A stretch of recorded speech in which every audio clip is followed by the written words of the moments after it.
Great, we'll get started. So my name is Becky Baxter. I'm delivering the session this evening. My background is I am a speech and language therapist. It's kind of my official training background. And I've worked locally with a team of advisory teachers providing support for children with Down syndrome, right from babies through to young adults. So tonight we're particularly going to be focusing on supporting literacy at home, hopefully giving you some practical ideas of what you can be doing at home to support your child. Equally, of course, literacy will be hopefully led by the school, but we'll talk about that a little bit more as we go through. I was thinking before the session started, and you've got the summer holidays coming up, so maybe you'll take away some ideas for working on literacy over the summer holidays.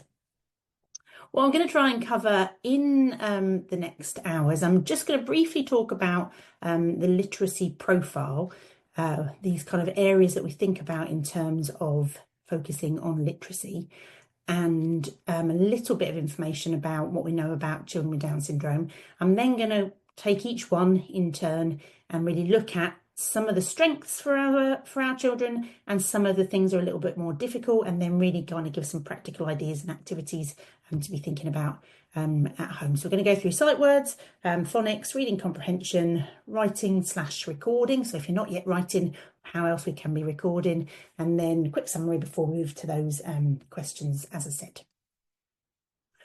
So when I'm thinking about literacy, we've got these four kind of components, if you like. We've got, first of all, sight words, where you just see a word and you recognise it. So a word like elephant, you just look at it, you know it says elephant, you recognise it as elephant, you don't have to sound it out once you know it, you've learned it as a whole word. And lots of words in English you can't sound out, we have to just learn them as sight words.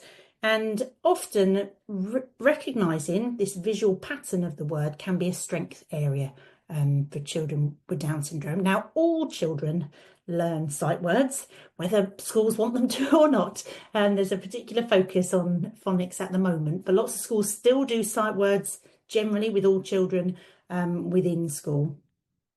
And as I say, lots of children learn lots of words just as sight words anyway. And once you become a reader, that is how you read most of the time. So if you or I were reading a book or magazine article, we would be recognising lots of those words and reading them as sight words without having to stop and decode every word. If it's an unfamiliar word that comes up, then we might have to stop and work it out.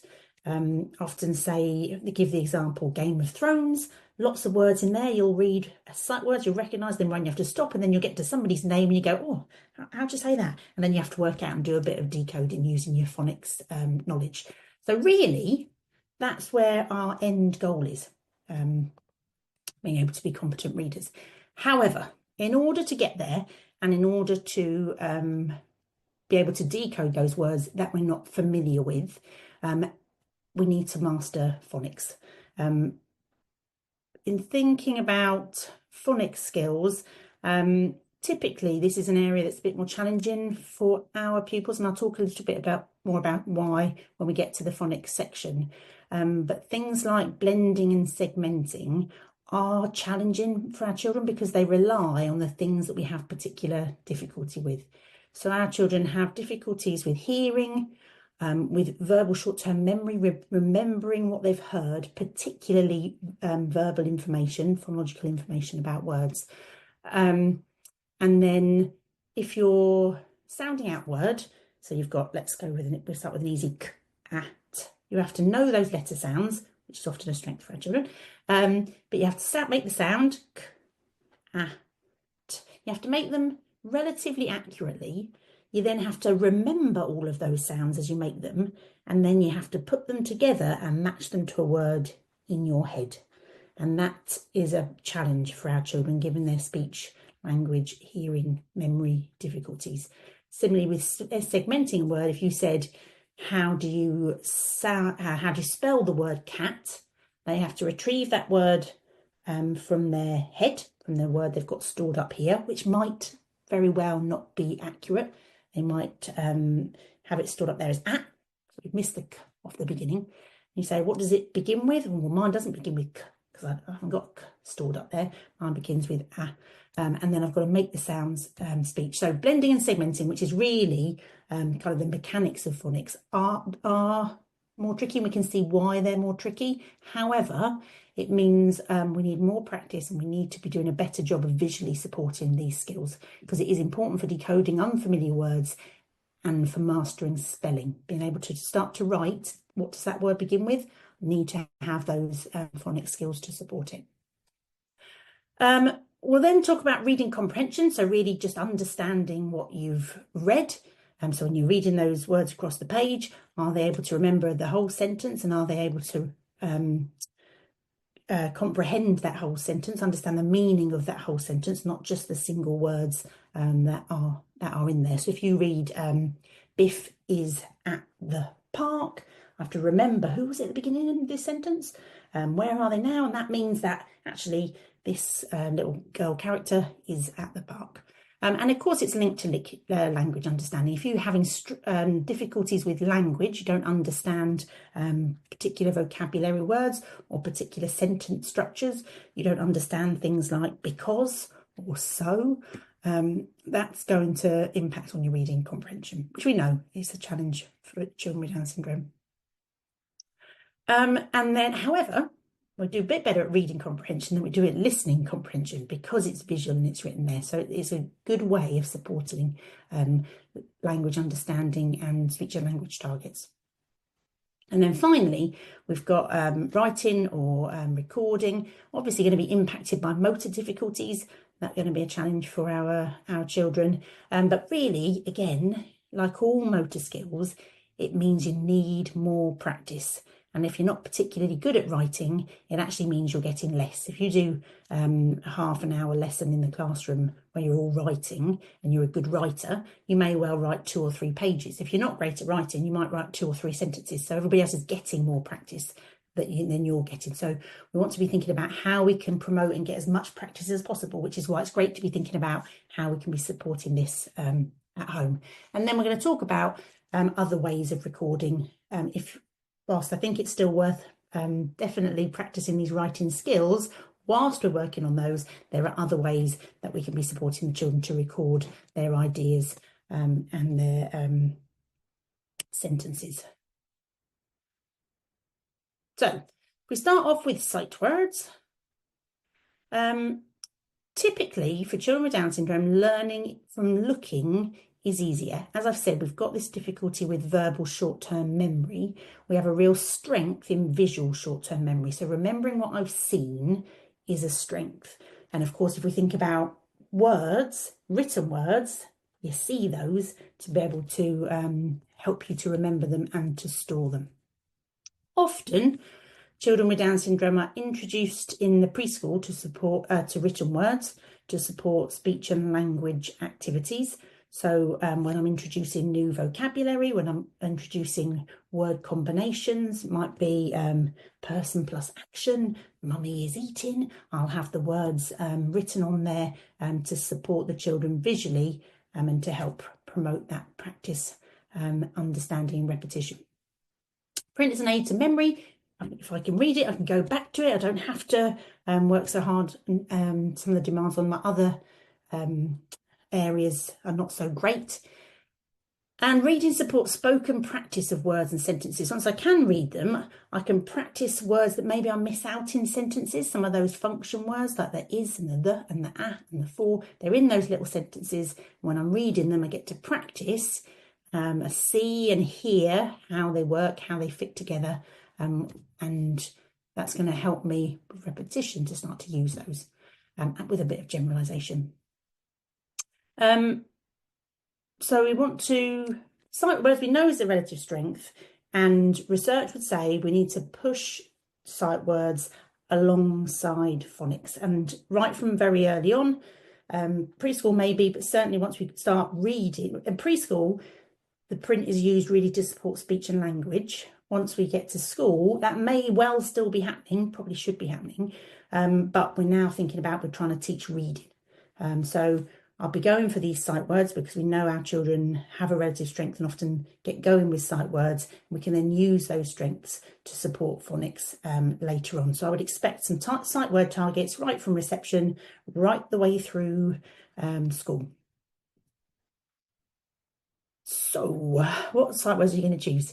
I mean, first thing I would be saying is, as I said right at the beginning, thinking about teaching literacy, I would expect the school to have targets. And rather than have completely different targets and twice as many targets, it would be great to be working with the school, finding out what words they are working on.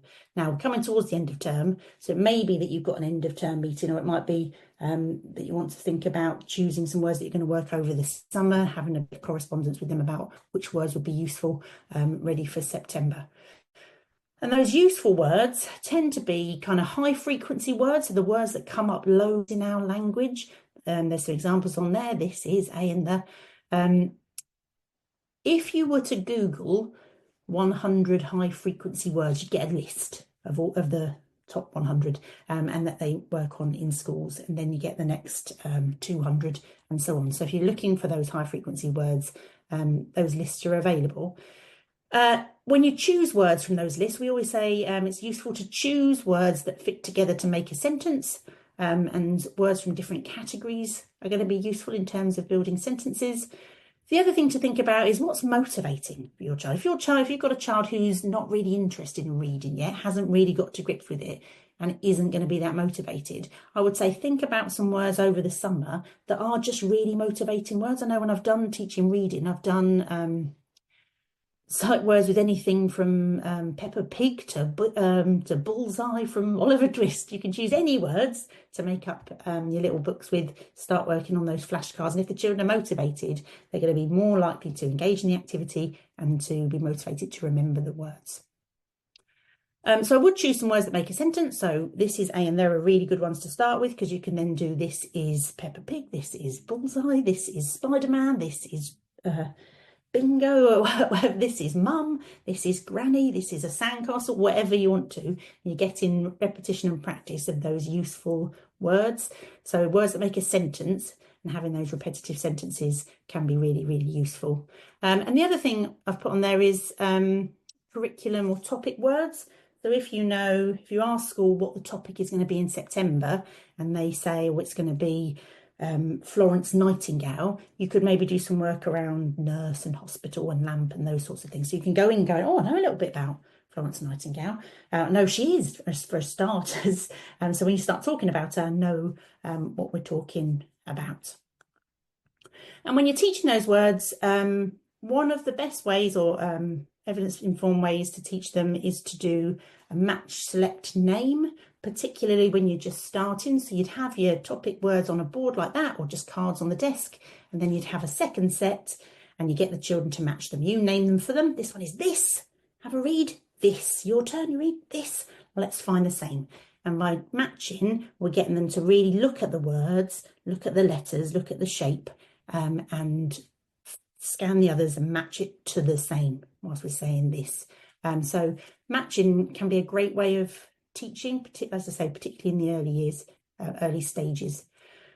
Once you've done a bit of matching, and if your child can match, they can match absolutely anything. They won't have learnt them after one go, so you need to do quite a bit of repetition. But once you think they're starting to recognise the words, then you'd move on to selecting and say, oh, got my 4 words. Where is? Can you find is? Brilliant. I now know you know it, and I can tick that one off. Now, finally, it's going to be, tell me what this word is.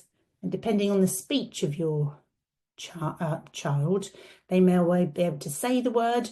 They may be able to say it clearly. They may be able to have a good go at it. They might say is or ith for is. They say that every time, and you know that's that word for this, for this. And they've shown you with that selecting that they recognise it compared to is. Great, I know that they know that one.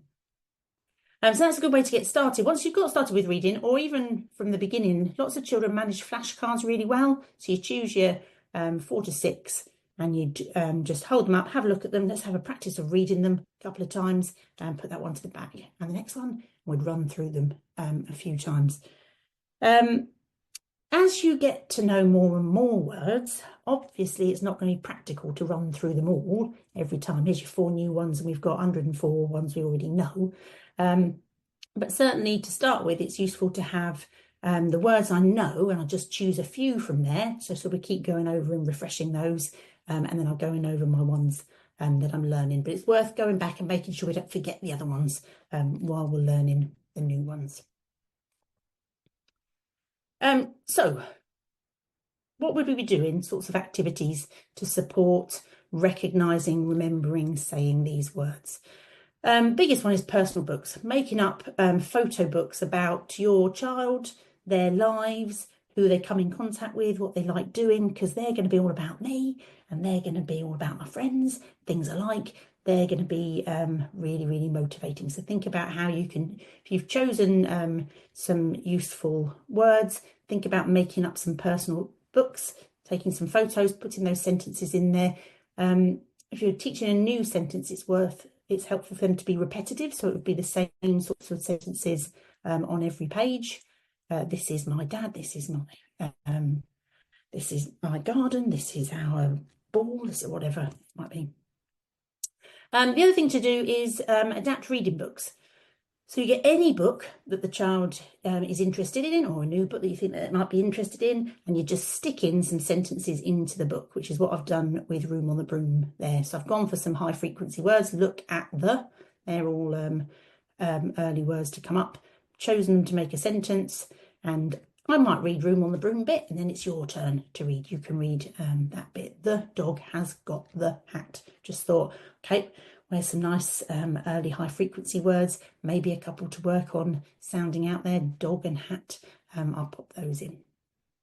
So you can make those about any reading book you like. Bit of paper, bit of blue tack, let's stick them in. I think I might be one of the only people who still buys blue tack regularly. I like making these sorts of adapted reading books that then are personal to the child and the individual. They really match the targets that I've got, and they're of a bit of interest. Think about, useful target sentences, which I've said already, really, in terms of thinking about personal books and adapted reading books. But you may also have some useful sentences in terms of things you want the child to say. So there's an example there of can I have. That's a nice, again, we've got some high frequency words there. Can I have? Going to get that sentence strip, and now we can put a range of things on there, from toys you can choose, or things at snack time, or just want to ask your brother for. You take that sentence strip over, you read it together. Can I have? And then you've got your target word, which may well have a picture to support. So this is Batman. I'm not expecting the child to read Batman. Chances are they'll remember Batman because he's the favourite, but his picture is in there. I'm really going for these high frequency words.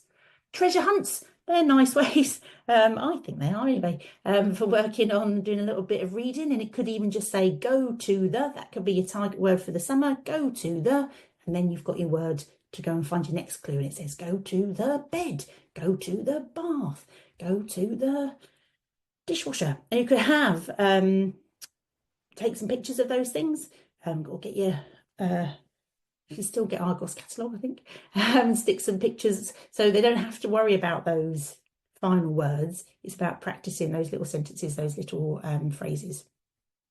You might go for some words to work out. Bed's a good one. Secret messages, leaving secret messages for each other to find and to read. It's a nice activity about thinking about, I'm going to get in some reading practice, some high frequency words. Again, notes from family and friends. Email is a nice one, but also just somebody sending you a postcard, or I'm going to read. I've got a postcard coming. I've read it. Having bought stamps today, you may well want to hand deliver those postcards or notes. But thinking about you coming round, just before you go, would you write a little note? You've got a notebook somewhere in there, write a little message, and we'll have a look and find it tomorrow and practice reading it. These are our target words. Things like pairs or snap. So you have your 2 sets of your word cards, put them down, find this, you find the same. Can you remember it? You might start out with one set turned up, and you're just looking to find the matching one. I've got is, where's this? God, I can see it there. Brilliant, I've got it. Working to having both cards turned over to find and remember. Similarly with snap, just turn it over when you get two the same. Snap, brilliant, but you're reading them out as you go. Barrier games, you'd have, I'd have one set of words and the child has one set of words. I've chosen one. Mine is this. Can you find this? Can you find the same? Need a bit of help? Let me have a sneaky peek. Oh, yeah, brilliant. Got it. Oh, yes, great. We'll post that one. Or having a jobs list, writing, could do their own, but having a little list of jobs to do. Could be every day over the summer holidays. Let's keep you busy. And I'm going to read them and tick them off. And over the summer, I'm going to start to recognise some of those words. Make my bed. Brilliant. Brush my teeth.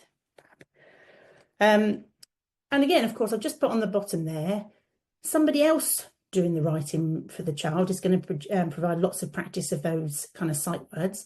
The child doing a bit of writing recording in reply, so maybe they could have a go at making a treasure hunt with somebody, or writing a note back to granddad, or writing a list for their brother or sister to do with things they'd like them to do. We'll also be helping and working on writing and recording. Okay, I need to get a move on. Phonics. In terms of phonics skills, the first thing we learn is letter sound knowledge. So a bit like we did with the sight words, this one says s. You see it, you remember it, that one is s. And that, linking to our visual strength, is often a strength for our children with Down syndrome. It's the blending, so doing the k, t. What does that say? I've got to hear those sounds. I've got to remember those sounds. I've got to put them together and I've got to match them to a word in my head. Is tricky. And similarly, segmenting, if I've got to do, how do you spell fish? Well, if I go, oh, where? Yeah, it's what? Mine doesn't begin with a. So it's very challenging for children, as you might expect. But really important in terms of being a free reader and in terms of spelling. So we want to have some phonic targets alongside those sight words. Again, my first support for will be what school working on, what's our target. I'll be looking at choosing a set of letter sounds. Have we mastered all our letter sounds? If not, which ones we're going to choose? The first set taught in school are those SAT-PIN. If that's what you're going for, and that's what school are going for, you could be doing some extra practice of those. The other option is to choose a word family, or it's called a rhyme. So you might choose at, and then you choose some letters that are going to make some at words. So I've got on there k, but so we can do cat, hat, bat, and mat, matching to those pictures over there. So you choose your letters exactly the same. Start by matching at onto ah. This one's ah. Can you say ah? Lovely. Put on. And then I've just put a note on there to say, just consider any vocabulary that you might need to teach. So do they know Matt? Might not look, they might take a picture of your Matt, or they might not know Matt. You might have to do a bit of practice. Might know a friend called Matt. You might have it instead. Or cricket bat. Do they know that's a bat? You might have to do a bit of teaching of that vocabulary, because if we're going to do some work on sounding out and blending and segmenting, then we're going to want to make sure that they know that vocabulary. Once you've got a set of sounds, and I would say 6 is enough to be getting started with, I'll be looking at the children doing some blending. So this is where they've got to hear the sounds and to make the word. And children, our children with Down syndrome can be quite good at this. So it's an activity that we often do quite a bit of in our preschool groups. Because I want to be drawing the child's attention to all of the sounds, hearing all of the sounds, make sure they're not missing any, and then putting them together. So I might get some animals, plastic animals out on the table, and I'll say, oh, can you find the horse? Horse. Which one is it? Horse. So they're starting to learn the game. But actually, we can be really quite good at that, blending from other people's production. So they've produced the sounds really clearly, and that's going to help me update those sounds, those words in my head. May well use the letter sound knowledge that they have. So thinking about what letters have you taught, I'm going to do some work around those pictures, so like the cat, hat, bat, and mat. It's at. Which one is it? At. And to start with, I may well have those magnetic letters there, so they can match at. Which one is it? To practice visually first, and then I'll withdraw that visual support and let them have a go. I'll just put on there, do they know the difference between sound out versus read? And often we can be in a bit of a muddle about that. What does it mean to sound out a word versus what does it mean to read a word? You may well be sounding out to be able to read it, but often if I say, oh, what sounds are in that word? They say it's cat. I say, oh, you're right, it is cat. Can you sound it out for me? Yeah, cat. Oh yeah, you know that word, that's brilliant. But if I'm going to work on words you don't know, I need you to know what sound out means and be able to follow that instruction. So we've talked about blending, having the letters and making the word. If we think about segmenting, we've got the word and we need to work out what letters are in it. Very much starting with letters to teach the task. I'll be having the letters there. Let's break this word up. 1 sound, 2 sounds, 3 sounds. Let's see it first before we start to try and work on it just verbally. Normally, I would start with just the first sound, and if you can't do the first sound, and that could be of any words, what does helicopter begin with? Helicopter. What does it begin with? Helicopter. So they can do the first sound, and then I would look at the last sound of a word, and then I'll be starting to think about breaking those down into those syllables you're doing, just kind of CBC words to start with. Can they do the initial, final, and medial sound? And I've put on there a link to those word families I was talking about earlier. There can be a kind of first step. So we go, oh, we're going to work out how to spell these at words because we've chosen at as our word family. First of all, what makes at? Let's sound it out. At. I'm going to show you. It's ah. I'll turn it up on the desk. And we've got this one. Can you remember that? Ah. You say ah. Brilliant. Can you remember it? Was it? Ah. Lovely. And remember, at, got it? At, have a practice. At. What makes at? And for them to learn that rhyme, oh, I know what makes at. So then I'm just starting by working on what's the first sounding. So now I'm going to make cat. What's the first sound you can hear in cat? Can you hear it? Cat. Let's have a look. You're brilliant. Fantastic. And what's that next one? You know this one. What makes at? Ah, fab. So breaking it down in terms of those word families. And once we've mastered at and a range of at, then I would move on to a new rhyme, new family. So I might do ig. So we're going to do pig and dig. And first of all, I'm going to learn what makes ig. We need ig. What can you hear? I. Can you remember that? Exactly the same way. And then I've just put a note on there about moving beyond CBC for those who've kind of cracked that blending and segmenting, but it's tricky. It takes quite a few years of good practice and input to learn it. To thinking about consonant, I didn't say what CVC was, consonant, vowel, consonants. Sorry about that. So moving on to consonant, consonant, vowel, consonants. So words like st, op, or consonant, vowel, consonant, consonant. So we've got these 2 consonants here making a cluster. Be important to see, have we got our digraph? So if they learnt all their letter sounds, all the letters of the alphabet, have they learnt some of these pairs or trios of sounds that they need to learn to support blending and segmenting later on? Then I would do some work just on clusters. So I say, oh, we're going to do some st words. What makes, very similarly, let's just start with 2 sounds like we did with at. What makes st? What can you hear? We've got a s and a t, st. Brilliant. And then we'll think of some words that begin with st. And about doing some syllable marking. So being able to break down longer words like, trying to think of a good one now. Let's go for, oh, I can't think of a T. Oh no, I still can't think of one. So we want to be able to sound out longer words like helicopter, but I was trying to be clever and think of a 2-syllable word, which is a CVC, and a CVC, and I'm struggling. I've got cupcake, but you've got a split digraph in there, which is a bit tricky. But certainly being able to break words down in terms of helicopter.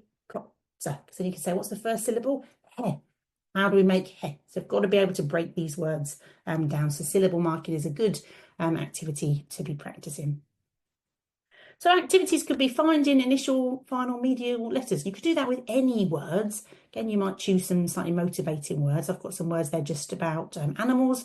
So we're looking at what's the first sound in. You could do it by sorting all the animals. We'll put all the ones that begin with T over here and all the ones that begin with G over here. Again, I would have the words on to start with to help, but after a while, you're going to want to remove those words. So we're just doing it by listening. What's that first sound? What's that last sound? Sound lotto. So I've got an which one begins with Is it monkey or tiger? Which one? I spy is a good one. Thinking about, as I said earlier, you could do it with CVC, so having your plastic animals, horse, and also just doing, which one begins with, which one is it? Horse. Give it lots of support to start with. Or underlining sounds in text. If you're going for a particular sound, it might be struggling with sounds, or that's one of our target sounds. We're going to go through some text in a book and find all the words and underline them, or in our note we've got from whoever, let's underline all those words. Could be linked to your speech targets, because phonics is really helpful, can be really helpful in terms of working on what sounds we are missing, what sounds we're not hearing, what sounds we're not making, and improving those representations of words that we've got stored up here. Okay, reading comprehension, as I said, linked to listening comprehension. So it's going to, it is a bit more challenging. It's often behind word reading levels, but still, we make good progress with reading comprehension. Impacted by vocabulary knowledge. If you don't know some of the words that are in there, that's going to make it a bit more challenging. If the sentences are long and complicated, that's going to make it more challenging. The longer it is, the more you have to, the more effort and skills you have to use in working out what a sentence is. That's going to impact your reading comprehension. So if we go back to my sentence I used earlier about Biff is at the park, if I do, but if Biff, brilliant, Biff is, yeah, right, is brilliant, at, yep, play, that one's not play, let's have a look at it, we've got it's not just at, is it? Look, we've got a digraph in there, we've been working on that one, what have we got? Park, brilliant, park. I've forgotten everything else that was at the beginning of that sentence because I've just used all of my working memory capacity to work out that last word. So, and that's important. We'll come back to that in just a second. So right from the beginning of learning to read, you want to be thinking about supporting reading comprehension. So it may be helpful to start with easier books and books that the children are familiar with, so they don't have to be spending all that time on phonics or sight words. I've already got the words in this book. I'm now just working on reading comprehension. Things that are going to be useful questions. Do they know question words and question marks? If they read a sentence that says, who said, oh no, do they stop and answer that? No, it's a question, and then try and answer that question, because to start with, all children will just read them like they're sentences. They don't realise that they are questions.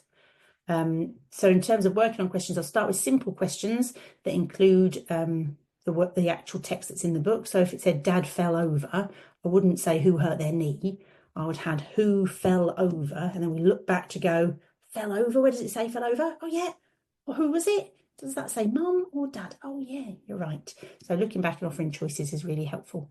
And then predicting and inferencing are harder skills. Things like who hurt their knee. You'd be lots of modelling of that. Oh, how do I hurt my knee? Oh, I remember I hurt my knee when I fell over in the playground. Who fell over? So you do lots of modelling. What do you think is going to happen next? Who do you go and see when you fall over in the playground? And what do they give you? Plaster. I think that might happen next. Do lots of scaffolding, and then finally work on asking some questions. So I've got some activities for those sorts of things. One's a quiz. Practicing question words is really useful. You could do that about any kind of book that you're familiar with some really general questions like who is in the story, or who is the story about? Where does the story take place? What happens in the story? So I've got my some questions that I can pick up, read those questions out, start to recognise those words, and answer them about a range of different books. Sequencing activities. Sequencing pictures from the story or sequencing sentences from the story, putting them in order and using them to retell. Summarising what you've read. What happened, especially when you get to, well, you can do it with shorter books, but certainly when you start to get to longer books and you can't read everything in one go. Once you've read the first few pages, thinking about, we're going to stop there, we're just going to write a little summary about what happens in the beginning. And again, you might need to do a bit of scaffolding. You could use your questions. Who was at the beginning? What happened at the beginning? Where was the beginning? But then when you come back to read next time, you could pop that in there like a little bookmark. You say, oh, what's happened in the story so far? And we read back our little summary. They don't have to have written it themselves. You may well have written it, or if they're working on their writing, they might have a go at writing some of it. And then I'll do the next bit. So that, and then I've got some summarising cards to sequence as well, and help me retell the story. Book reviews are a nice way. If you Google book reviews, you get lots of examples pop up that you can fill in. Again, links back to some of those question words often. Who was in the story? What was your favourite part? Completing the sentence, so having some sentences from the story with words missing. Could be those question words missing, depending on how good you're at question words. Or listening and describing games. I'm going to describe a character from the story. Who am I? Listen to the description. Can you work out who it is? And then finally, I just wanted to talk a little bit about writing recording. It will continue to improve throughout school as long as it's practiced. As I said, it's a motor skill, needs more practice. Is linked to motor difficulties, and you may well have some involvement from the occupational therapist or a physiotherapist. All schools will have access to an intervention programme, so they'll have some activities. Often they'll do a group with children who are struggling a little bit more with writing, making sure that you're accessing those groups, looking at how they might be adapted slightly, looking at equipment. Have we got some smaller scissors? Have we got a pen that when you press really lightly, it comes out really dark so we can see it? And whilst we're practicing all our writing, might need some other ways to support recording. So in terms of teaching writing, first of all, you've got to know what you're writing, whether it be a word or a sentence, and you could certainly do matching of that. So we've got matching there in terms of learning the letters of my name. I'll start by not writing them yet. I'm just learning which one I've got to find. J comes first. What does J look like? I need to learn my letter sounds, learn those pictures, put them, match them underneath. And then can I turn that name card over, and can I just order them without looking? Can I trace them? Can I copy them? So I'm writing them underneath, having a go at that writing before then trying to write them from memory. Let's have a look, cover it up. What does J look like? Can you have a go at writing it before they move on to being able to do that independently? And, oh, sorry, I should have said was, oh no, it's okay. Mark making, that should say, early mark making and fine motor skills. Really, it's about having a go. And if you're not very good at something, it's often the thing you choose not to practice, just like for everybody else. But we really need more practice. So think about getting, particularly for over the summer, some of those little, there's loads of arty type books and books with whiteboard pens for writing over letters, or aquadoodle for practicing those. Really encouraging children to have a go. Lots and lots of tracing, lots of copying underneath, you copying for them, so you're showing exactly how it works rather than start at the top. Does that mean I've got to remember it? I've got to follow the instruction. I've got to find my pen. I just want to see you do it, and then I can have a go at copying. Often I'll copy on the top line and get them to copy on the line underneath. being able to write letters from memory, being able to write your we call them your long ladder letters. So the l's and the is and the t's and then the h's. So starting with that, going down line. Once you can write l, then we're going to move on to I. But let's do lots and lots of practice. So I can say, oh, can you write me a l? Brilliant. Or oh, can you write me an I? Yeah, brilliant. You can. And lots of practice. Drawing and colouring is certainly going to be helpful. So in terms of writing a sentence, there's so many steps involved. You've got to decide what your sentence is going to be, remember all of those words, then have a go at writing each word, sounding out how to make it whilst not forgetting those words that it was in your sentence and what it's going to be. So it's a bit tricky. What we often do is practice coming up with a sentence together, and then the adult writes that sentence on a piece of paper, on a whiteboard. You practice it lots and lots. So we go over it. It says, this is a rocket. This is a rocket. Your turn. This is a rocket. Brilliant. This is, can you remember it? Carry out, what's it say? This is a rocket. Your turn. And then having a go at writing some of those words. So there may well be some words they know how to write. If you've been doing, I would tie this very much into my sight words when I'm starting off. Doing this is a, guess what you're writing? This is a. And then being able to use things like word banks or topic boards. So I know it's a rocket. I don't know how to spell rocket, but I know where to find out. Let me have a look in my dictionary or on the picture card there. Use of technology, knowing how to have a go at finding it on an iPad or on your phone. And also just to say, there are obviously loads and loads of apps available for working on, well, just loads of apps. I'll start with that. Having a stylus, so like a pencil, to hold and move things around, whether it be a writing app or you're just doing a choosing app, is getting extra practice of holding that stylus and moving it around, which is can be a motivating practice. So activity model alongside, I've said about that. Oh, and not just letters, drawing as well. How do you draw a bus? Let's have a look. It's a big red rectangle. I'm going to do that down, across, up, across. Draw, go.